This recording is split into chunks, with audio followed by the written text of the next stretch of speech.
love. A father's love.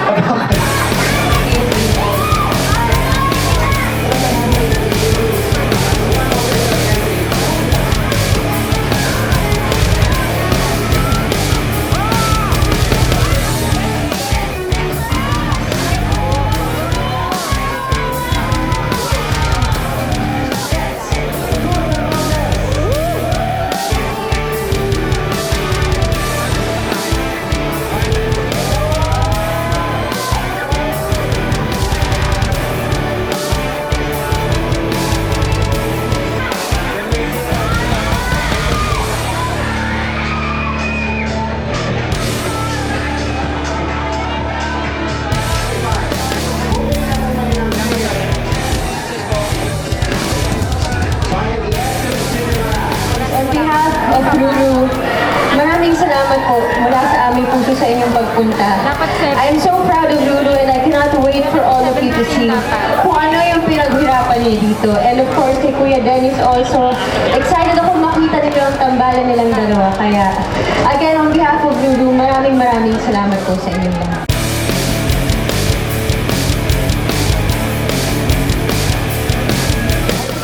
Ito muna. Sa mga kapuso na nandito, maraming salamat po sa pagsuporta syempre sa isang proyekto, The Green Bones.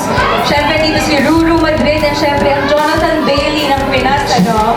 Ang Jonathan Bailey ng Pinas, Sir Dennis Tillon. Grabe yun. I'm so kidding.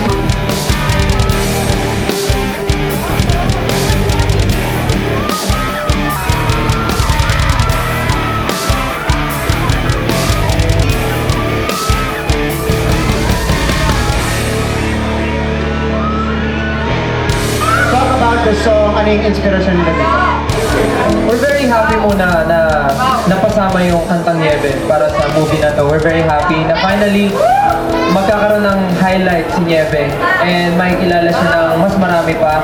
Pero nung napanood po namin yung trailer, super touching siya eh, nakakakilabot kasi parang yung iba naman yung meaning ng song pero nung dinikit siya dun sa Green Bones, dun sa story, match pa rin siya. Ang galing, parang wala talaga siya sa ano eh, sa story, nasa mensahe talaga siya nung mismong kanta, yun yung gusto ipahiwatig nung mismong kwento. Ikaw ano na-feel mo nung napanood mo yung trailer? Pablo. Sobrang na-curious ako sa story. Kasi yung trailer, very effective siya. Actually, nagtataka ko kung napapaisip mo kung masama ba talaga si Kuya Dennis or Oo. hindi. So, ayun po, nakakatuwa rin talaga na nadinig nila yung scoring using the song Niebe. Yeah. Ibang-iba yung effect niya. Yung pag nadinig mo pala niya. So, Sumakas ko rin. Oh, kaya nandito rin kami ngayon kasi excited kami pag Yeah, sobra excited. Kasi hindi ko pa rin siya napapanood. Okay. First time ko rin mapanood. But kung magustuhan nyo, please, panoorin nyo. Limited yung time ko kasi I was doing a play. So sabi ko, I can only take on a few things. And when this script was sent to me, nung pagkabasa ko, sabi ko, kailangan natin gawin ito. Kasi ang ganda-ganda ng script, ang ganda-ganda ng storya, napaka-makahulugan niya, at ang ganda ng mensahe. Matagal po ako nag-shoot ng documentary for GMA Public Affairs. So, madalas po ako mag-shoot sa mga penal farm, prison facility. So, marami ako nakuha ang inspirasyon mula roon. Pero yung Green Bones, nagsimula siya sa curiosity kung may Green Bones kaya yung tatay ko. Kasi ang aga namatay, 48 years old pa lang. So, ang bait-bait ng tatay ko, maaga namatay. So, I was wondering, may Green Bones kaya siya? Kasi hindi ko malalaman kasi hindi naman siya kinremate. Okay. So, yung wondering about meron kaya o wala, dinaan ko na lang sa paggawa ng isang pelikula. Sabi ko, daanin natin to sa sining. Kasi siguro ngayon nakuha ko na yung sagot eh. Hindi ko na kailangan malaman hindi ko na kailangan makita physical. Alam ko lang na meron siya. Tree of Hope, galing yan sa totoong jail. Merong isang jail sa Cavite na nagsasabit ng wish yung mga PDL, yung mga persons deprived of liberty sa mga Christmas tree po. So, doon na-inspire. Pero yung mga panood sa movie, totoong puno siya. Mas malaki. Dapat niyo po siguro abangan sa pelikula na ito ang storya kung saan magbibigay po sa atin ng inspirasyon na kahit po sinong tao, maraming mga tao na huhusga sa atin. Siyempre hindi tayo perfecto, maraming mga pagkakataon na nakagagawa tayo ng mali. Pero hindi ibig sabihin nun, wala na tayong karapatang magbago. Kaya lahat po ng ito ay para po doon sa mga taong naniniwala na merong pagbabago at naniniwala na kahit na ano pang mangyari, napapaligiran ka man ng kasamaan o kadiliman, pipiliin mong maging mabuting tao sa lahat ng pagkakataon. Dapat po ang Alam mo, kasi bigat ng trailer yung message ni Ruru doon. Sige, si Dennis, go ahead, sorry. Ayun, yun na nga, talagang nais namin iparating ng napakagandang mensahe na itong pelikula na to. Sana madala ninyo, kahit sa pag-uwi ninyo, ma-apply ninyo sa buhay ninyo. Dahil siguro, isa sa lesson talaga dito, malalaman nyo kung ano talaga ang purpose ng inyong mga buhay at kung paano nyo ma-apply ito sa araw-araw ng mga gawain. Kaya sana po, supportahan natin lahat ng pelikula ngayong Metro Manila Film Festival. Napaka-special lahat ng mga entries. 10 po ito, talagang magagandang pelikula na sana po supportahan natin lahat.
Hayop din, Hindi nyo ko ginawang extra dito. Reaction lang.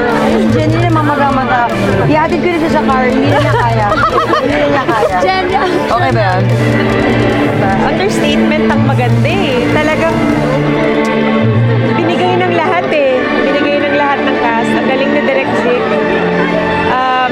Nakakahiyang magang-maga yung mata ko ngayon.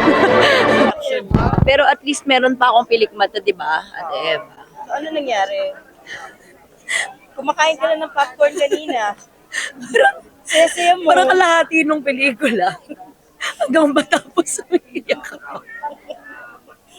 Ang hirap huminga, kulang yung tisyong baon ko. Dapat isang pack. So it's sa mga manonood, isang pack po ng tissue. Kulang yung mga 10 sheet, ubos, kasi pati sipon.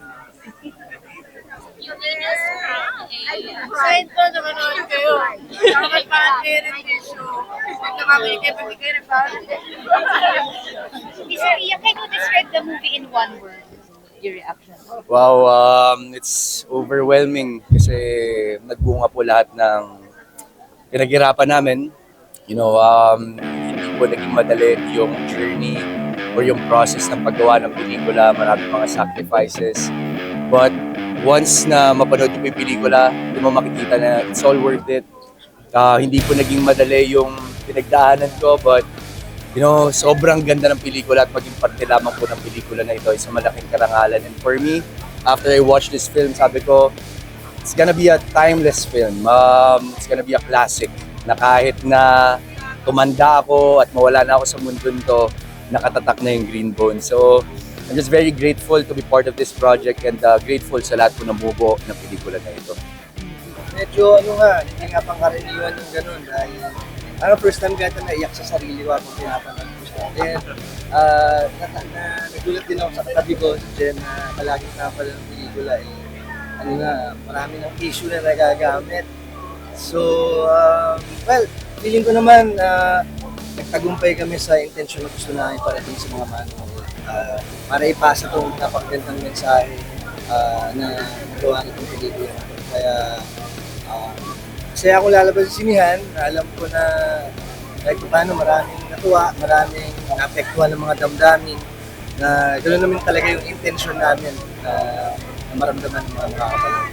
Ayan. Again, palakpakan po natin our lead cast, Sir Rudo Madrid and Sir Dennis. Isang mabilis at quick message lang po.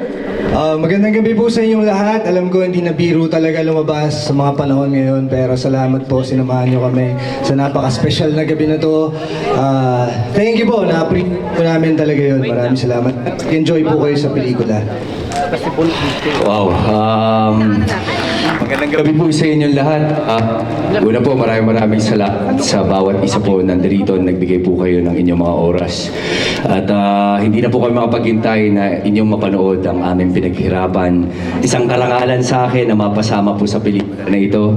At gusto ko lang pasalamat sa aking pamilya na nandirito rin, mga kaibigan, at syempre sa aking #1 cheerleader, Bianca.